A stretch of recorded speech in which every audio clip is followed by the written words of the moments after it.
战一阳关上了房门，他没有马上走过来，而是站在那里静静地看着狐狸。他想得发疯，这丫头是个无情的，这么久都没有去找过她，难道她的东西她不想要回去了吗？不想要回去，那就留给她当定情礼物吧。在拿走她的东西时，战一阳就没有想过要还给她的。好吧，在这件事上他有点小人，不过那也是狐狸先招惹他的，他拿走他的东西不过是还击。大冷的天，又是深更半夜的，你来找我是想我了还是有事？战一阳迈步走向狐狸，嘴上说着话，脸上也有了笑容，眼神深深的落在狐狸身上，一刻都舍不得移开。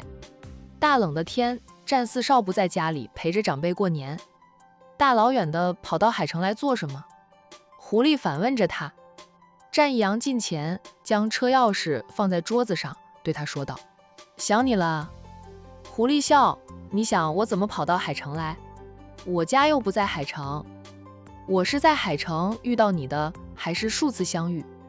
不管你是不是海城人，你是喜欢这座城市的，经常逗留在此，我过来碰碰运气了。你是怎么知道我住在这里的？狐狸起身，我想知道你的事，那是轻易一举。刚刚去做什么了？狐狸看似随意地问着。出去游荡，看看能不能遇到美女夜游神。若是知道你会过来找我，我就不出去了，在房里等着你。战一阳又问他，要吃宵夜吗？我请你出去吃宵夜。大冷的天，又是深更半夜，不想出去，我又不饿。狐狸拒绝了，他扭身走到沙发前坐下。战一阳跟着走过来，想挨着他坐，被他一脚踹过来。战一阳避开他那一脚，也不好挨着他坐了。他不喜欢他靠近他，对他时刻都防备着，是朵带刺的玫瑰。这是我的房间，我坐一下沙发也不行吗？战一阳委委屈屈的在单人沙发上坐下，看他的时候可怜兮兮的，活像受了天大的委屈似的。战一阳，说吧，你来海城的真正用意。狐狸压根儿就不相信战一阳的说辞，他是冲着杜雨萌来的，哪怕杜雨萌就是他，但他身份多变，他冲着杜雨萌来，让他有一种他是为了另外一个女人而来。他是不是觉得他很难追，这么长时间了，连他的芳名以及真正的面目都不知道，所以他死了心，然后就想起了杜雨萌的好，重新要追求杜雨萌。毕竟杜雨萌是他奶奶给他挑选的妻子人选，只是他当初明明和他说过，他尝试了，但他还是无法爱上他，对于撩动了他的春心。他很抱歉，后来也赔礼道歉了。他说她是个好女孩，以后能找到一个比她更优秀、更适合她的男人，让她死心。杜雨萌也是要面子的，哪怕他是真的喜欢战一阳，但战一阳不喜欢真正的他，那就算了，他又不是非战一阳不嫁，所以他离开了管城，哪怕后来又以萌宝的身份去了管城，那也是冲着师傅去的，又不是为了战一阳。杜雨萌没想到战一阳会在几个月后重新关注着他，不同于上一次，他这一次偷偷摸摸的在暗中盯着他，关注着他的一举一动，以为他不知道，他只是想知道他到底想干什么。重新追求是杜雨萌的他吗？不是说战家男儿专情，只要动了真心就是一辈子吗？怎么战家男儿的专情在战一阳身上不起作用了？战一阳这是追不到狐狸，就想吃回头草呀。我就是为了你来的。战一阳说的是实话，哪怕怀疑他就是杜雨萌，也是为了他而来。他想确定一下，他是不是杜雨萌和萌宝。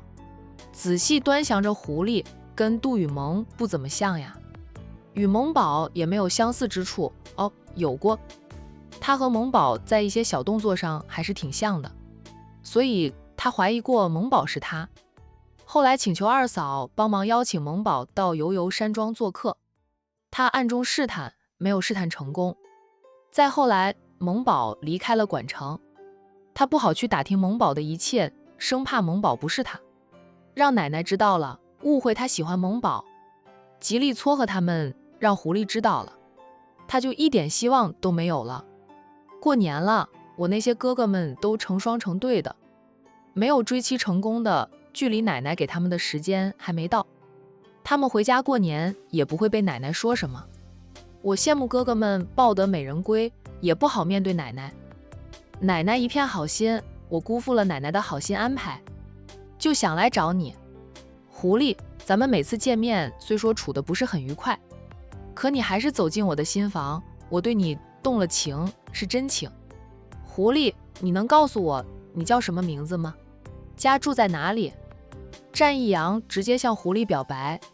狐狸笑，他脸都不红，看战一阳的眼神也没有含有情愫。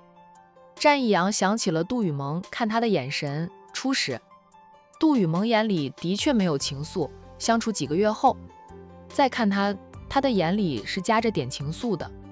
他发觉自己始终无法爱上杜雨萌，总是想起红衣狐狸，心里慌了，不想让杜雨萌深陷，所以他离开了海城。等到杜雨萌追到管城去，找到了他只得坦诚心声，不是杜雨萌不好，是他不好。喜欢我的男人不止你一个，我都要告诉他们我的名字吗？我真正的闺名我会说，但只会告诉我喜欢的男人。我不喜欢的男人，我干嘛要告诉他？战一阳，你偷了我的东西，还说喜欢我，是想将我的东西据为己有吧？到时候就说是我给你的定情礼物。你无耻的一面，我是见识过的。被他说中了，战一阳还是脸不红气不喘的。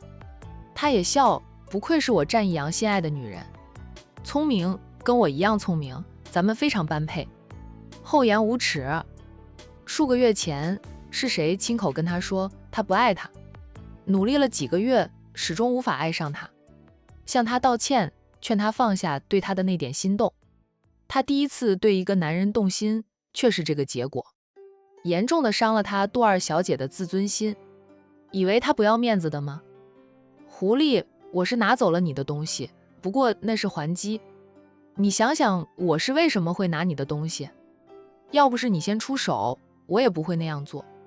不要因为你拿走我的东西被我夺回来了，就可以否定你做过的一切。战一阳很是无辜的辩解，其实我是想过将东西还给你，可是你飘忽不定，神龙见首不见尾的。我就是想将东西还给你，都不知道该去哪里找你。你若是告诉我你叫什么名字，住在哪里，或者给我一个联系方式，我早就将东西还给你了。狐狸呵呵的笑，还怪我了。你的东西你拿回去后，我们又见了多少次面？你多的是机会将东西还给我，我甚至去到你家里要，你给了吗？战一阳，一段时间不见，你的脸皮厚度又增加了。你这般厚颜无耻，你奶奶知道吗？你妈知道吗？战一阳低笑，我妈知不知道无所谓，我们兄弟几个都是爷爷奶奶带大的，我爸妈哪里管过我们？我奶奶知道的，奶奶说过追妻的时候就要厚颜无耻，不要脸。老太太那慈祥的面孔在她脑海里浮现，要不是亲眼见过，还相处过。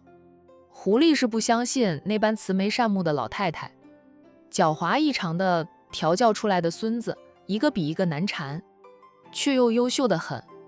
撇开他和战一阳的那点恩怨，他都不得不承认战一阳各方面都很优秀。我不会接受你的感情。狐狸说道，我身边优秀的男人多了去，他们与我才是一个世界的人。战四少呀，你是千亿豪门的四少爷，怎能跟我这种跑江湖的在刀尖上讨生活的流浪女在一起？就算我能接受你的感情，你家里人就能同意我们在一起？我可是听说了，你们奶奶早就帮你们安排好了妻子人选。怎么，你奶奶给你安排的妻子人选，你考虑了？战一阳盯着他，见他神色无恙，他一时间都不知道大嫂说的是对是错。不，大嫂是对的，他不可能说错。大哥那么聪明，他肯定能猜到，他猜到了就会告诉大嫂，大嫂才会给他提示。我上次应该跟你说了吧，我拒绝了我奶奶给我安排的路。狐狸，我是真的喜欢你，你给我一个追求的机会，好吗？咱们都没有尝试过，怎么知道不适合？怎么知道咱们不是一个世界的人？你不要把自己说的那么不堪，你一点都不像流浪女。她身上那股贵气是遮掩不住的。她若是杜雨萌的话，就对得上了。杜雨萌是杜家的二小姐，贵气天成。她这种贵气是无法遮掩的，那是先天带来的气质。你奶奶给你选中的妻子人选是杜家二小姐吧？狐狸问道。扯到杜雨萌身上，他才能套到她的来意，看看他是真的为了她而来，还是想重新追求杜雨萌。好吧，杜雨萌就是他，扮演的角色太多，有时候杜雨萌都会糊涂一下。还好，糊涂的时候都是一瞬间的事，没有露出过破绽。至少现在还没有人将狐狸联想到杜雨萌身上。萌宝就容易让人联想到，因为他的名字有个萌字嘛。是他有什么不好？你怎么不去追求他了？我记得你追求过他一段时间的。战一阳看着他说道，杜小姐很好，因为奶奶的安排。我是刻意接近他，追求他，只是后来我发现我总是想到你。对杜小姐始终没有心动的感觉，哪怕她很好，也相信我奶奶的眼光。我却无法勉强我自己。婚姻是一辈子的大事，我战家男人也不离婚。我可不想娶一个自己没有真正爱上的女人为妻。以后万一离婚，我就成了战家离婚第一人。我奶奶不把我双腿打断，我都跟她姓。未结婚之前，奶奶同意她自己选择。一旦结了婚，那就要尽到丈夫的责任，要守着战家不成文的规矩，忠于家庭，忠于婚姻，一辈子只爱老婆一个女人。谁敢在婚内出轨，会被赶出战家，不能再继承战家的家产。想离婚，除非是他们的另一半出轨，往他们头上种草。不过这种可能性是很低的。他们战家男人宠妻，对老婆专情，好的不能再好了。有哪个嫁入战家的女人会傻到放弃世事，宠着自己？真心对自己好的男人，若真有那样的女人，她的脑袋肯定是被门夹了，满脑子的水。所以我向杜小姐说清楚了，杜小姐很好，她属于拿得起放得下的人，撇开男女感情。我很欣赏杜小姐的行事作风。杜雨萌在家族事业中也担任着要职，属于女强人，但她又不是特别强势的那一种，还会有女人温柔的一面。如果她没有遇到狐狸，她想她肯定会爱上杜雨萌的。可惜她遇到了狐狸，相较于杜雨萌，她更喜欢狐狸。爱情不能勉强，她就是爱狐狸，不爱杜雨萌。除非杜雨萌是狐狸，狐狸是杜雨萌。既然如此，你最近老盯着人家二小姐干嘛？战一阳说的滴水不漏的，狐狸干脆就挑明了，也等于告诉了战一阳，从他来了海城，他就知道了，也留意着他在海城的一举一动。在打探消息这方面，战一阳是不如他厉害的，他可是师兄姐妹极多的人，他的那些师兄姐妹们个个都厉害得很，可能就属他最差劲了吧。由于他是豪门千金，他要背负着家族重担，有他要负的责任，不能像师兄姐妹们那样。出事后，他就回到杜家，帮忙打理家族事业。闲时换个身份，到处溜溜，闯点名堂出来。战一阳主要是依赖着管城苏家，可以说狐狸非常了解战一阳，而战一阳背后有谁，他也摸得一清二楚。战一阳对他却是一无所知，狐狸还挺喜欢这种感觉的。谁叫战一阳撩他心动后又说不爱他，让他自尊心受损，心里也难受得很。他杜雨萌哪里配不上他了？现在想追求他，呵呵，排着对吧？他是真不止他一个追求者，爱慕他的男人多了去。战一阳，你是不是想重新追求人家二小姐？狐狸问着。战一阳否认，没有的事，我当初都跟杜小姐说得清清楚楚了。我没有办法爱上他，是我的错。都过去了几个月，他应该放下了对我的那点感情。我又不是吃饱了撑着没事做，又去招惹他。狐狸，我喜欢的人是你，这辈子非你不娶。战一阳向狐狸表明，他非他不娶。他只是怀疑杜雨萌和狐狸是一个人，才会盯着杜雨萌。杜雨萌没有发现他的盯梢，狐狸竟然发现了。这丫头还是那么厉害呀！战一阳不介意自己未来的老婆比自己更厉害，他男子汉大丈夫，能屈能伸。再说了，输给自己的老婆并不丢脸。像三哥其实就是略逊于三嫂的。三哥觉得自己丢脸了吗？没有，三哥天天围着三嫂转，宠三嫂上天。三嫂这么牛逼哄哄的，当了20几年的假男人，还不是栽在三哥的手里。只要他爱上了三哥，三哥就赢了的。主要是他们都相信奶奶的眼光，奶奶给他们挑选的人，人品是极好的。只要彼此相爱，以后就是一家人。一家人分什么你强我弱的，大家相互尊重，相互信任，用心经营他们的小家庭，夫妻定能白头到老。呵呵，狐狸又呵呵地笑了2声。你说的话，我一句都不信。你说你不是想重新追求杜二小姐，你老是盯着人家做什么？为了盯住杜二小姐，你都不在家里陪长辈过年。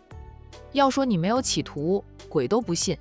一个满嘴谎言，总是骗我的男人，我怎么可能会喜欢？战一阳，我劝你死了那条心吧。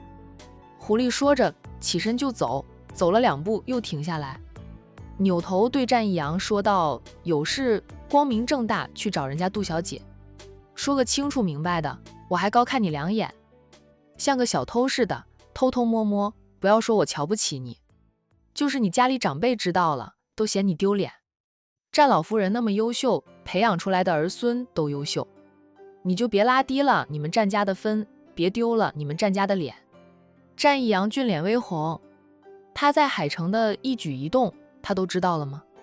说他是小偷，偷偷摸摸的，不就是暗指他跑去杜家想翻墙入室的行为，被发现后他才逃回酒店的。他又在他的房间里等着，他是怎么知道他刚才所为的？战一阳真的很好奇，狐狸真正的人脉网有多强大，打听消息的速度都超越了苏家，可能追得上他的只有银狐爷爷的大徒弟英哥了。狐狸，战一阳叫住他。狐狸，我哪里不行？你跟我说，我改可以吗？给我一个机会。狐狸笑，你真的那么喜欢我，自己想办法。我没理由帮着你来追求我自己吧？你告诉我你的名字呀？战一阳问着。咱们都认识这么久了，你连个名字都不肯告诉我，不知道我真名的人不止你一个。狐狸用了太多的马甲，每个马甲都不让人知道他的真名。狐狸往门口走去。萌宝，战一阳忽然叫了一声。狐狸扭头看他，问道：萌宝又是谁？你的私生子。萌宝是个跟你一样年轻漂亮，拳脚功夫很厉害的女子。战一阳走向他。狐狸，你是萌宝吗？银狐爷爷的徒弟之一。是了。银狐爷爷的绰号也有个狐。你又叫狐狸，你们是师徒俩吧？狐狸是不是杜雨萌？战一阳不知道。萌宝倒是他怀疑过的对象，因为萌宝有些小细节和狐狸如出一辙，他是没有试探出来，那是因为萌宝知道他怀疑他了，不再给他机会试探他。就是这样，战一阳越发的怀疑狐狸就是萌宝。绰号有个狐，就是我的师傅吗？多少人的绰号有个狐字呢？战一阳，我不叫萌宝，你不用胡乱猜测了。银狐老爷爷我倒是听说过，你们战家还真是厉害呀，连隐士几十年的老高手，你们家都认识，你还称银狐老前辈爷爷，说明你们家跟他们挺熟的。战一阳盯着他，他神色自若，没有半点心虚。越是这样，他越是怀疑。你不承认也没事，总有一天我能找到证据证明你就是萌宝。狐狸笑，你那么有信心，觉得我就是你嘴里的萌宝，我就等着你来证明了。战一阳，别让我失望哦。狐狸笑着拉开了房门，闪身而出。战一阳没有追出去，他追不上他的。狐狸从酒店出来后，还扭头看了看，确定战一阳没有追出来，他才放心离开。深更半夜的，还是大冷天，害得他跑了一趟。战一阳对他还真是不死心呀，得亏他马甲多，战奶奶知情还帮他瞒着。战少夫妻俩应该也知情，就是他们既然知道他就是杜雨萌，怎么没有告诉战一阳，让他还像无头苍蝇似的四处乱窜，花了不少时间、财力、物力去追寻他的踪迹，调查他的身世背景。英哥说他查他的方向已经从萌宝到杜雨萌了，还是挺聪明的嘛。杜雨萌却觉得战一阳那是反应过来了，他相信奶奶，觉得奶奶既然帮他挑中了他就适合他，他也一定会喜欢他的。哪怕战一阳查清楚了，他也不会轻易答应战一阳的。当初是战一阳说了，实在无法爱上他，伤了他的自尊，伤了他的心。这几个月他受伤的心都还没有治愈呢。况且战一阳真正爱的是他狐狸马甲这个人，并非杜雨萌。杜雨萌是他是狐狸，亦是萌宝。可在战一阳那里，等于是3个人了。杜雨萌是他本来的身份，他已经回到父母家人的身边，还在家族里任职，整天忙着生意上的事，鲜少再像以前那样肆无忌惮地闯荡江湖，做着随心所欲的事了。也就是说，他以后会很少以狐狸的身份出现。当他一直不以狐狸的身份面对战一阳时，战一阳还爱杜雨萌吗？好矛盾的一件事，明明杜雨萌就是他，战一阳爱的人是他又不是他。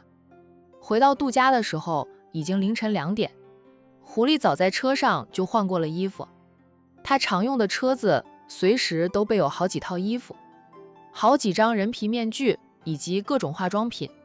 有时候他直接贴张人皮面具，摇身一变就成了另外一个人。有时候他只是换身衣服，然后利用他高招的易容术给自己化个妆，换一副样子。仅是化妆的话，多少都还会有点破绽，戴人皮面具就安全多了。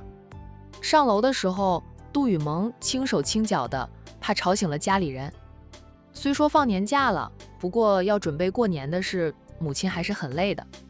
杜雨萌对过年已经没有了儿时的期待感，小时候就盼着过年可以放假，不用写作业，有红包拿和新衣服穿倒是其次的。像他们杜家这种家庭，不论男女，学习压力都很大。他后来被师傅相中，要学师傅的本事，比兄弟姐妹俩更累，还要离家10几载。当然，在师傅身边习惯后，杜雨萌学武的那10几年里，他不怎么想家。逢年过节回到家里，他反而盼着能回到师傅身边。父母想见他的时候，会和他视频聊天，却无法去师傅那里见他。师傅行踪飘忽不定，虽说有个住处，还不想让人知道。凡是师傅的徒弟都不允许告诉家里人师傅的老巢在哪里。他的那些师兄姐、师弟妹们很多是孤儿，被师傅收为徒后。视师傅如再生父母，忠于师傅，孝顺师傅。师傅说的话对于他们来说就是圣旨。他不一样，她是海城杜家的2小姐，是豪门千金。师傅说的话其实是对着她说的，若不是她太合师傅的眼缘，师傅都不想收她为徒，说什么教好她是为杜家做事。师傅就是说说而已，那么多的徒弟当中，师傅算得上最疼爱她的了。雨萌，深更半夜的，你又去哪里来？杜雨萌动作再轻，还是被母亲发现。杜太太浅眠，稍微有点风吹草动，她都会醒来。特别是刚才杜家闹贼，杜太太被吵醒出去的时候，保安却说没有追上那个小偷。小偷开着车来的，他们跑不过车。保镖团后来开着车去追，可是小偷早就不知道跑到哪里去了。外面的大公路，就算是深更半夜，时不时都会有一辆车驶过，无法排查出小偷的车辆。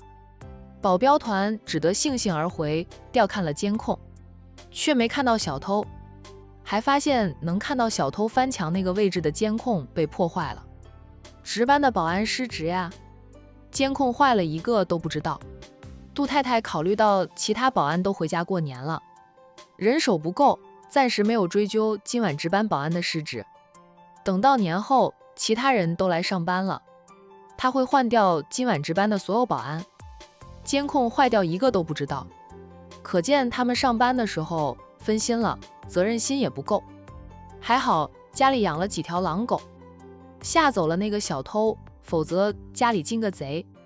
杜太太仅是想着就无法再入眠，然后就听到了轻微的脚步声，出来一看，发现是女儿，她才会问了句：朋友请我出去吃宵夜。杜雨萌扯了个谎，没有告诉母亲他去找那个贼了。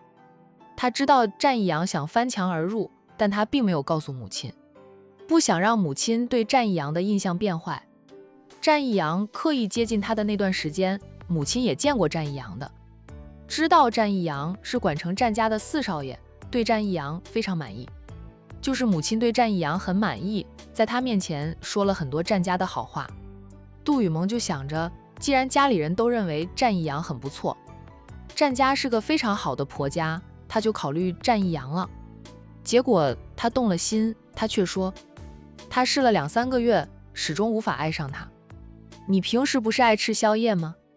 想吃什么在家里吃，还跑到外面去，多冷的天呀。杜太太说着女儿，妈，不冷的，我们这边有暖气呢，一点都不冷，吃点东西还会觉得热呢。我平时不吃，那是怕影响我睡眠，影响我第2天上班。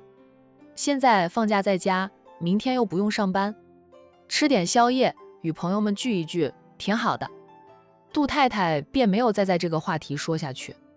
等杜雨萌走到她跟前了，她又问：你那些朋友都嫁人了吗？没呢，咱们有钱有颜的，干嘛跟自己过不去？潇洒日子还没有过够呢，嫁了人可不自由。杜雨萌防着母亲催婚，战义阳向他坦白说无法爱上他后，他从管城回来告诉了母亲，母亲是又气又心疼又失落。气的是战义阳居然那样对他，心疼他受委屈了，失落的是看中的女婿飞了。之后母亲就开始帮他留意，说什么要帮他找一个比战义阳更优秀的男人。可能天底下的父母都是这样子吧，只要儿女到了适婚年龄还没有结婚的话，他们就着急各种催婚。过了年，你又大了1岁。杜太太转身往她的房间走去，杜雨萌与母亲同行。妈，我才20好几，还很年轻的，不着急嫁人。母亲接下来会说什么，杜雨萌猜得到。不等母亲说出来，她就抢着说了，杜太太当初那个战义阳，妈是真的越看越喜欢的。丈母娘看女婿越看越喜欢吗？妈，人家没有看上你女儿，你喜欢有什么用？但凡他对我有点感觉，我都不会放弃的。妈，你的女儿这么优秀，你也不想你的女儿拿热脸去贴人家的冷屁股吧？我杜雨萌又不是嫁不出去，只要我想嫁人，多的是好男人愿意娶我。杜太太笑，那是我们家萌萌抢手的很。战义阳有眼无珠，哪一天他后悔了，倒回头找你，萌萌，你千万别吃回头草哈。杜雨萌笑道，相隔万水千山的，以后见面的机会都不知道有没有呢，还怎么吃回头草？况且人家有喜欢的人。妈，很晚了，快去睡吧，给亲戚朋友的年礼，安排人送过去就行，你不用亲自跑的。杜太太嗯着，知道了，你也早点去睡。母女俩在杜太太的房间前停下来，妈，晚安。杜雨萌向母亲道晚安，在杜太太扭动门把开门进去时，她忽然又说道，妈，若是战义阳再来找我，你会让他进来吗？我会放狼狗咬他。杜雨萌低笑，妈就是嘴上狠，他真的来了。妈说不定会笑咧嘴，认为他意识到其实是爱上我了。杜太太，妈怎么着也要坚持一段时间的。说完，杜太太赶紧关上房门，不好意思面对女儿。哎，战义阳是他看中的女婿，若是战义阳真的发现了他原来爱上了萌萌，回头找萌萌，杜太太想，他要不要原谅战义阳数个月前的所作所为？战义阳可是伤了自家闺女的心。算了，年轻人的事，让他们年轻人去解决吧。战义阳也不可能来。杜太太没想到女儿的话变成了事实。隔天上午，闺女还赖在床上睡懒觉呢，杜太太就接到了值班保安打来的内线电话。他说他是谁？杜太太听着电话，坐在沙发上的她腰都挺直了。保安答道：太太，他说他是管城战家的4少爷战义阳，想见见我们2小姐。战义阳来过杜家的，不过今天值班的保安是刚上班1个月的，不认识战义阳。跟他说萌萌不想见他。杜太太说着就挂断了电话，脸上染上了冷笑。战义阳呀，战义阳，你也有今天。不是说不喜欢他家萌萌吗？几个月过去了，忽然回来找他家萌萌做什么？你笑什么？谁来了？萌萌不想见的人。坐在杜太太对面的杜先生戴着老花眼镜在看报纸，留意到妻子接了内线电话后，脸上竟然有了笑意。杜先生颇有点好奇，老杜，你还记得管城战家的4小子吗？叫战义阳的那个小子呀，他怎么了？他不喜欢咱们家闺女，却又追着闺女几个月，等到闺女动心了，他却说不喜欢，就是在玩弄咱们闺女的感情。当初要不是闺女拦着我早就飞过去找他父母算账了，交出个什么儿子吗？提到战义阳，杜先生也是一肚子的火气，对战义阳当初的所作所为非常不满。他是想过去揍一顿战义阳的，还有他的儿子。侄儿们都想过去揍战义阳，被萌萌阻止了。萌萌说他自己能处理好，就让萌萌自己处理了。那小子现在来了，说要见萌萌。杜太太说道，我猜测他可能发现他也是喜欢萌萌的，所以找了过来。杜先生不看报纸了，他收起报纸，对妻子说道，从他对萌萌坦诚后，又过去了几个月，他现在才发现。你呀，不要想得太美好，他伤过萌萌，咱们可不能轻易饶过他，就算他发现他是喜欢了萌萌，想和萌萌在一起，我们也不要轻易同意，总得让他吃点苦头，知道咱们家萌萌可不是任他呼之即来挥之即去的。对了，赶紧给萌萌安排相亲，临时临急安排不上的话，就让萌萌的表兄弟们充当一下他的相亲对象，演几出戏，气死战义阳。杜太太听得两眼发亮，这个办法不错，不用让萌萌的表兄弟演戏。咱们萌萌多好呀，喜欢她的男人多了去，都不用安排萌萌相亲，只要我们放出风声去，说明年就想嫁女儿，萌萌的爱慕者绝对会对她展开猛烈的攻势。在父母的眼里，自己的儿女是最好的。杜雨萌也真的优秀，否则老太太也不会相中她。我出去看看。杜太太坐不住，起身便走，她要出去讽刺那个战4少一顿。杜先生说道，我陪你吧。他怕妻子心软，当初妻子是很满意战义阳的，他其实也很满意，主要是管城战家的名声，他们海城人都知道，战家的男人专情，忠于婚姻，一旦结婚便是一辈子。对于女人来说，战家是个非常好的婆家，谁不想嫁进去啊？有女儿的人家也都希望自己的女儿能嫁战家的男人，或者像战家男人那般专情的。杜太太嗯了一声，夫妻俩匆匆出去。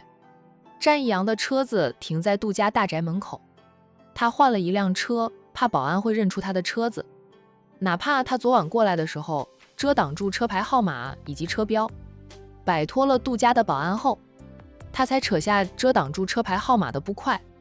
为了安全起见，他还是换了车。总不能让杜家长辈知道他昨晚做的混账事吧？如果狐狸就是杜雨萌，他一定会成为杜家的姑爷。